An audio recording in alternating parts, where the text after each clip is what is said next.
In Turkey lives the most remarkable painter, Esref Armagan, an artist born without eyes. No one can call me blind. I can see more with my fingers than sighted people can see with their eyes. Esref proves that you don't need eyes to see.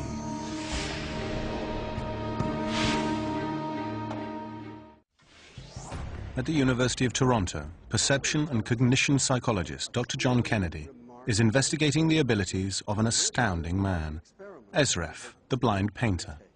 Esref is a blind man who has been drawing pictures since he was a child. He draws astonishingly well. Many people would say he draws better than many sighted people. Esref lives in Turkey.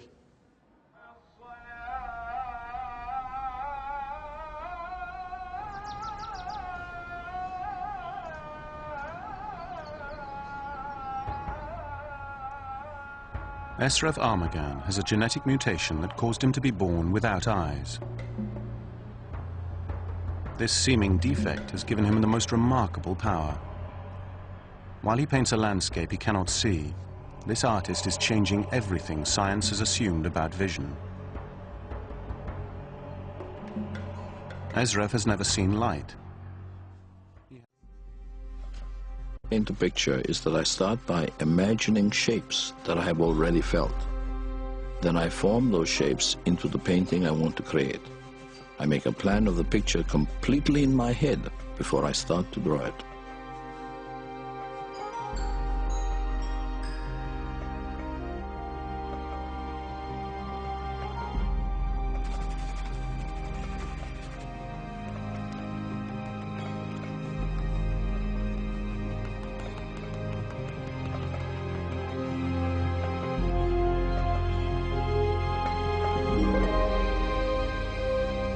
What's astounding about Esref's paintings is his use of color, shadow, and composition.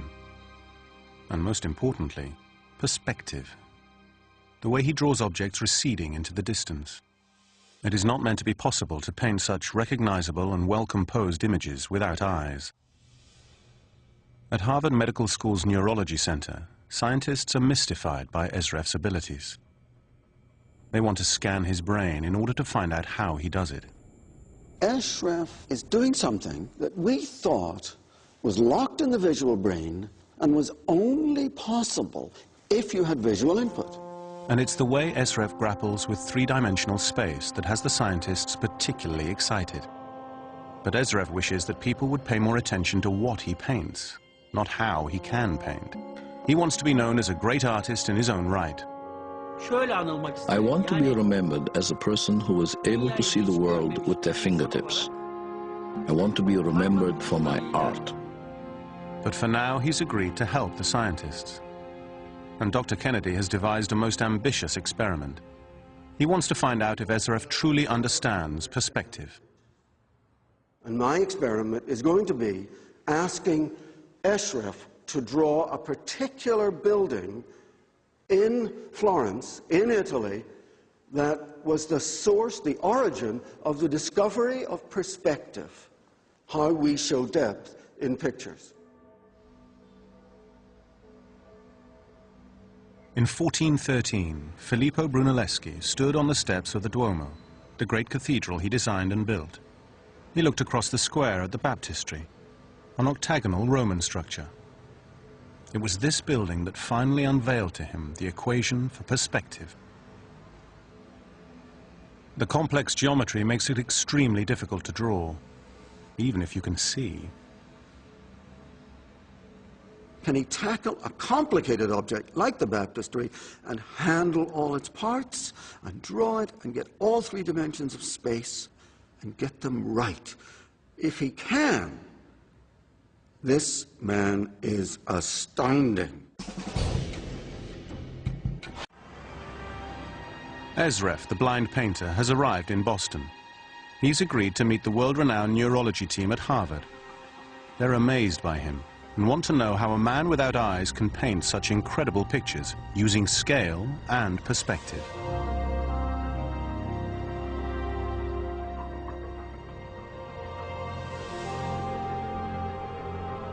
Their experiment will involve putting Esref in an MRI scanner, asking him to draw and observing the activity in his brain. Esref must remain as still as possible so they can get a clear image of his brain. As he draws a picture, the scientists are riveted by what they see on the monitors. Regions of his brain that shouldn't have any activity due to his blindness react in an extraordinary way. The visual parts of the brain, the ones that for normal sighted people light up like Christmas trees when we're looking at things, those became alive and excited and incredibly dynamic whenever Esref was thinking of drawing in perspective. What Esref's MRI results reveal is something groundbreaking. Esref's brain shows us that vision involves more than just the information brought in through our eyes. Vision, it turns out, also involves our ability to understand space. Bravo! What Esref is showing us is that we misunderstood vision. So we thought pictures are creatures of vision, because they're dealing with distance and direction and angle. And now we realize all of those things are available to touch as well. And so we can have tactile pictures as well as visual pictures.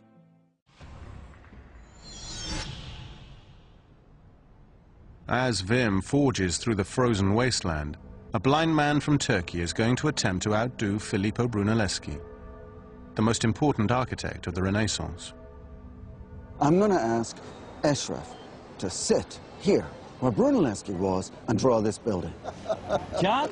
Esref! How are you? How nice to see you. We have so much to do. There is a really interesting building right beside us, and I'm going to ask you to draw it.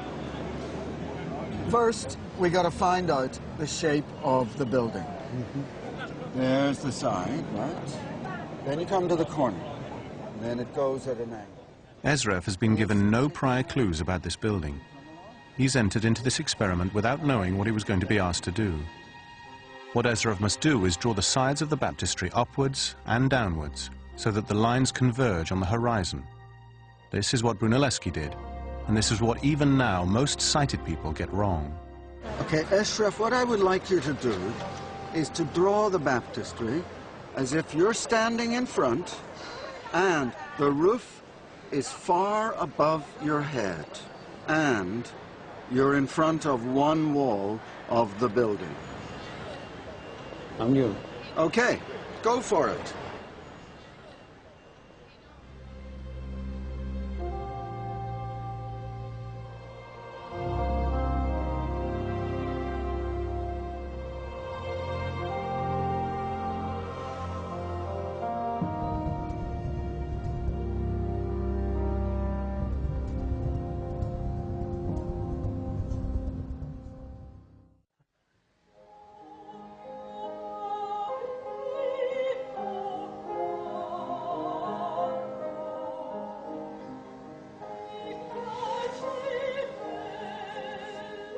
For Esref, this is the moment of truth. He must draw the bottom two lines converging upward towards the top.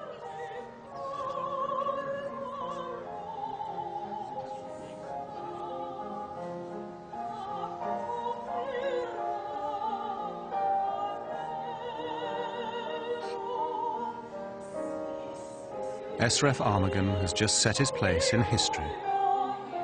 He has outdone Filippo Brunelleschi, a Renaissance master. Okay.